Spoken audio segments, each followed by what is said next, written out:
নমস্কার বন্ধুরা, নতুন একটা ব্লগে আপনাদেরকে অনেক অনেক স্বাগত এবং ভালোবাসা জানিয়ে আজকের ব্লগটা স্টার্ট করলাম। আগের বারেও আমি অনেক দিন পর আর কি ব্লগ দিয়েছিলাম, তখন আমি বলেছিলাম যে ফোনের কিছু সমস্যা ছিল। তো আমার ফোনটা না এতটা পরিমাণে ডিস্টার্ব করছে, তো আবার আমার ফোনটা হয়ে গেছিলো খারাপ। তো সেই কারণে আর কি আমি ব্লগ আর কি আপলোড করতে পারছিলাম না। তো জানি না আবার ফোনটা এরকম অবস্থা হয়ে যেতে পারে না আমি সেটা বলতে পারছি না। তো আপাতত ফোনটা এখন ঠিক হয়েছে, তো সেই কারণে আমি ভাবলাম যে ভিডিওগুলো আমি শ্যুট করে রেখেছি তো সেগুলোই তোমাদের সাথে আর কি শেয়ার করব। তো দেখিয়েছিলাম যে মামার বাড়িতে গেছিলাম, সেখানে অন্নপ্রাশন আর কি হয়েছিল, ওই ব্লগটা তোমরা আর কি সবাই দেখেছো। তো আজকে দেখো বাড়ি ফেরার আর কি পালা, সবাই বলছে যে বাড়ি আর কি যাব।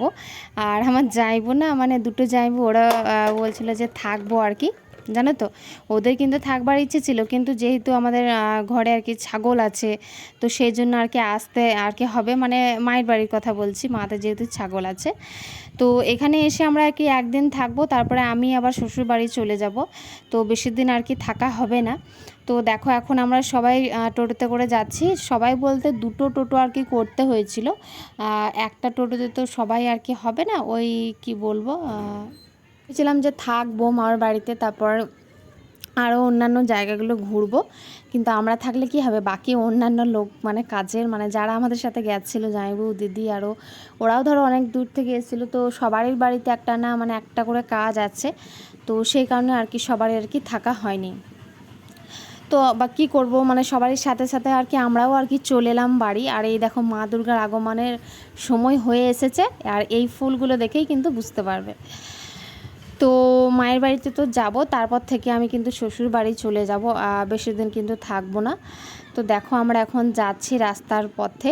তো এই যে তোমাদেরকে বললাম যে বাবার বাড়ি থেকে শ্বশুর বাড়ি কিন্তু চলে এসেছি আমরা, মানে আমরা চলে এসেছি, ওই আমার হাজব্যান্ড আর মামাম আর আমি।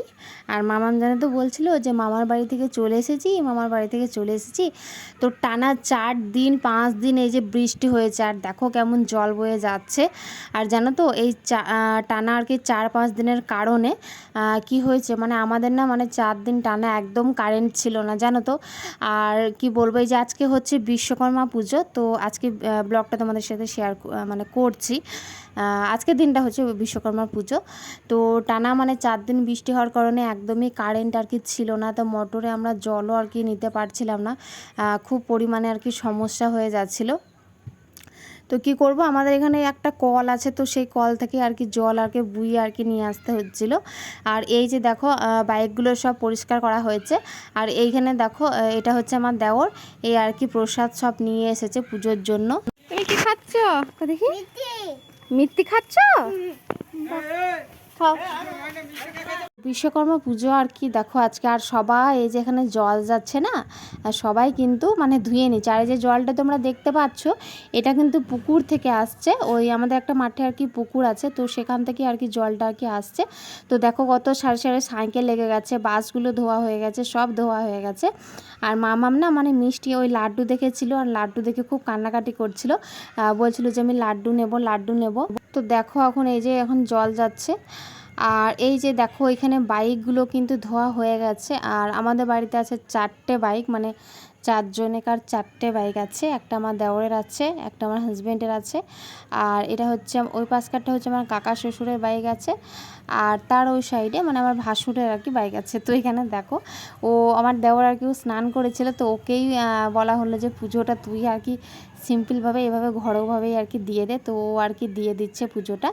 আর চলো তারপর পুজোটা হয়ে যাক যা যা আছে।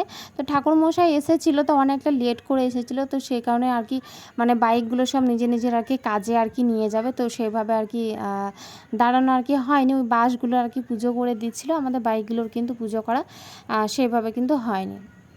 আর রাস্তাতে অনেক সবাই যাচ্ছিলো, তো ওদেরকে প্রসাদ আর কি ডেকে ডেকে দেওয়া হচ্ছিলো, মানে ছোট বাচ্চাদেরকে প্রসাদ আর কি দেওয়া হচ্ছিলো, আর আমিও নিয়ে নিয়েছিলাম। এই যে দেখো লাড্ডু প্রসাদ। আর এই যে দেখো এখানে সবাইকে এখন ডেকে ডেকে এখন প্রসাদ আর কি দিয়ে দেওয়া হচ্ছে। আর জানো তো এই বৃষ্টির কারণে মানে অনেক কিছু ক্ষতি হয়ে গেছে। কি ক্ষতি হয়ে গেছে সবগুলোই তোমাদেরকে সব দেখাবো আমি ব্লগে, তো ব্লগটা দেখতে থাকো। আর জানো তো ক্ষতি বলার কারণ হচ্ছে যে আমাদের যে পেঁপে গাছগুলো আরও ছিল সেগুলো সব, আর যেহেতু আমরা ছিলাম না ওখানে মায়ের বাড়ি গেছিলাম, তারপর থেকে মামার বাড়ি গেছিলাম, তো জানো তো আমাদের পেঁপে গাছগুলোর অবস্থা একদম খুব খারাপ হয়ে গেছিলো। আর এই যে দেখো বৃষ্টিতে কি হয়েছে, একদম পুরো একদম গাছগুলো সব দেখো পড়ে গেছে। ওই যে দেখো পেঁপে গাছ, ওই যে পেঁপে গাছ দেখো পড়ে গেছে। আর ওই যে সেদিন দেখো পেঁপে পাড়া তোমাদের সাথে ভিডিও শেয়ার করেছিলাম, তো সেই গাছটা কিন্তু পড়ে গেছে, তোমাদেরকে দেখাই। ওই যে দেখো নিচে কিন্তু পড়ে গেছে। আর এইখানে দেখো দেখো পেয়ারা কিন্তু আমরা এর আগেও গাছটাতে আমাদের হয়েছিল, খুব ভালো পেয়ারা হয়েছিল। আর পেয়ারাগুলো খুব মিষ্টি হয়েছিল, মানে এত সুন্দর খেতে পেয়ারাগুলো। তো আবার আমাদের গাছে ফল দিয়েছে, দেখো এই যে দেখো কত মোটা একটা পেয়ারা ধরেছে। আর দেখো এগুলোতে, এই যে দেখো এগুলোতে ছোট ছোট কিন্তু ধরেছে পেয়ারা, এগুলোতে অনেকগুলো ধরেছে। আর আমরা পেয়ারা খাবো বলে খেতে পাইনি জানো তো, কারণ হচ্ছে পাখিগুলো আর কি খেয়ে নিয়েছে পেয়ারাগুলো। দুটো মোটা মোটা পেয়ারা আর কি ধরেছিল, তো কি আর করা যাবে, পাখিতে খেলে তাও ভালো যে পাখিতে খেয়েছে, পাখিরাও আর কি খাক গাছের ফল যেহেতু। আর পেঁপে গাছগুলো তো জানো তো খুব মায়া লাগছে, মানে পেঁপেগুলো অনেকটা পড়ে গেছে পেঁপে গাছগুলো। আর পেঁপেগুলো প্রচুর আর কি নষ্ট হয়েছে। তো আমার হাজব্যান্ডকে বললাম যে তুমি পেঁপে গাছগুলো যে গোড়াতে হয় সেগুলো মাটি দিয়ে দেবে। আর এই যে দেখো পেয়ারাটা একদম পাখিতে খেয়ে নিয়েছে। আর পেয়ারাগুলো জানো তো প্রচণ্ড পরিমাণে মিষ্টি, এই জন্য পিঁপড়ে কিন্তু লেগে গেছে জানো তো, প্রচণ্ড মিষ্টি। চলো অনেকটাই সময় হয়ে গেছে আর আমি রান্না বান্নাও কিন্তু বসিয়েছি, তো চলো রান্নাঘরে যাই। আর রান্নাঘরে যেয়ে রান্নার হালচালটা একবার দেখে আসি। তো দেখো এখন কারেন্ট নেই, তো আজকে কারেন্ট দেবার আজকে কথা আছে, তো দেখি কখন আর কি দেবে কারেন্ট দিলে পরেই জল আরও সব আর কি তুলে নেব। তো দেখো এখানে আমি করলা আলু আর কি কেটে রেখেছিলাম, তো সেটা আর কি ভেজে নিচ্ছি। আর আমি ফোনের লাইটটা আর কি জ্বালিয়ে এখানে রান্না বান্না করছি, কেননা আমার গ্যাসটা যেদিকে রাখা আছে না এদিকটু মানে অল্প একটু অন্ধকার আছে, যেহেতু আমি ক্যামেরা করছি। তো যদি আমি ক্যামেরার লাইট না জ্বালিয়ে আর কি করি তো তোমাদের কিন্তু দেখতে এবং বুঝতে অসুবিধা একটু হতে পারে। আর ভেবেছি ডিমে আলুতে আর কি তরকারি আর কি বানাবো। তো ডিমগুলো এই যে দেখো এখানে দুটো ডিম আর কি করবো। আর এই দেখো আমাদের ফাইলানে কিন্তু কারেন্ট কিন্তু চলে এসেছে, আর আমি জল আরও সব কিন্তু ভরে নিয়েছি। আর আজকে খুব খুশি লাগছে, খুব আনন্দ লাগছে যে 4 দিন পর আমাদের কারেন্ট আর কি দিয়ে দিয়েছে। তো যাই হোক ফ্রিজটা পুরো ফাঁকা তোমরা দেখতে পাচ্ছ, যেহেতু আমরা ছিলাম না এসেছি। তো দেখো এখানে আমি যা যা বোতলে আর কি জল আর কি ভরে আর কি রেখে দিলাম, কেননা জল না হলে আর কিছু হবে না। আর যা গরম আর কি পড়েছে, আর টানা এতে 4 দিন বৃষ্টির মানে কারণে মানে অবস্থা প্রচণ্ড পরিমাণে খারাপ হয়ে গেছে আমাদের। তো যেমন তেমন ভাবো যাদের আর কি কি বলবো, মানে যাদের আর কি ছোট ঘর মাটির, তাদের একটু সত্যি অসুবিধা আর কি হবে। তো দেখো আমাদের না মানে গ্যাসের আখাটা মানে কি বলবো, মানে বড় যে আখাটা আছে সেখানে না মানে খারাপ হয়ে গেছিলো বলতে এই যে দেখো তোমরা দেখতে পাচ্ছ গ্যাসের আখাটা, এখানে মানে গ্যাস বেরোচ্ছিল না, মানে ঠিকঠাকভাবে গ্যাস আর কি বেরোচ্ছিল না। তো ও বলছিল আর কি দোকানে আর কি নিয়ে যাবে, তো দোকানে আর কি নিয়ে যেতে হয়নি, এখানেই মানে টোল ট্যাক্স নিয়ে গেছিলো, তো সেখানে একটু পুলিশ কাকু মানে ঠিক করে দিয়েছে। তো দেখো এখন ঠিকঠাকভাবে একটুকু জ্বলছে, আর ফার্স্টে জ্বলছিল না, তারপর আর একবার ঠিকঠাক করে মানে লাগিয়ে দিল, তারপরে কিন্তু জ্বলছিল। আর তারপর সন্ধ্যা হয়ে গেছিলো। আর আমার হাজব্যান্ড দেখো বাজার থেকে এখানে না মানে বিশ্বকর্মা যেহেতু আর কি পুজো ছিল, তো আমার হাজব্যান্ড আর কি প্রসাদ আর কি নিয়ে এসেছে।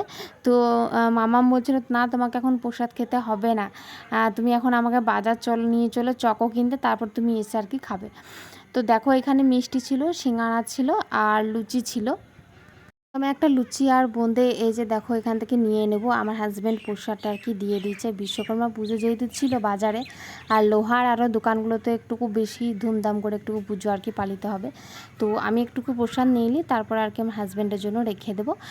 আর আমরা রাত্রে খেয়েছিলাম ফ্রায়েড রাইস আর হচ্ছে চিলি চিকেন, তো এটা রেস্টুরেন্ট থেকে আনা হয়েছিল, মানে ওই আর কি নিয়ে এসেছিলো। তো তো এই খেয়েছিলাম রাত্রেবেলায়। তো ব্লগটা যদি তোমাদের কোনো অংশে ভালো লেগে থাকে তাহলে যারা যারা আমার চ্যানেলটা সাবস্ক্রাইব করোনি অবশ্যই আমার চ্যানেলটা সাবস্ক্রাইব করে নেবে। আর তোমরা কেমন ধরনের ব্লগ দেখতে চাও আমাকে অবশ্যই কমেন্ট করে জানাবে। আর ভিডিওটা যদি ভালো লেগে থাকে তাহলে একটা লাইক দিতে কিন্তু একদমই ভুলবেন না। দেখা হচ্ছে অন্য কোনো ব্লগের সাথে। ততক্ষণে সবাই ভালো থাকবে, সুস্থ থাকবে এবং নিজের খেয়াল রাখবে। আর এই যে এইভাবেই আমরা আজকে ডিনারটা আর কি সেরে ফেললাম, আর কিছু ঝামেলা বানাইনি। তো দেখো, পরে দেখা হচ্ছে আবার নেক্সট ব্লগে। টাটা।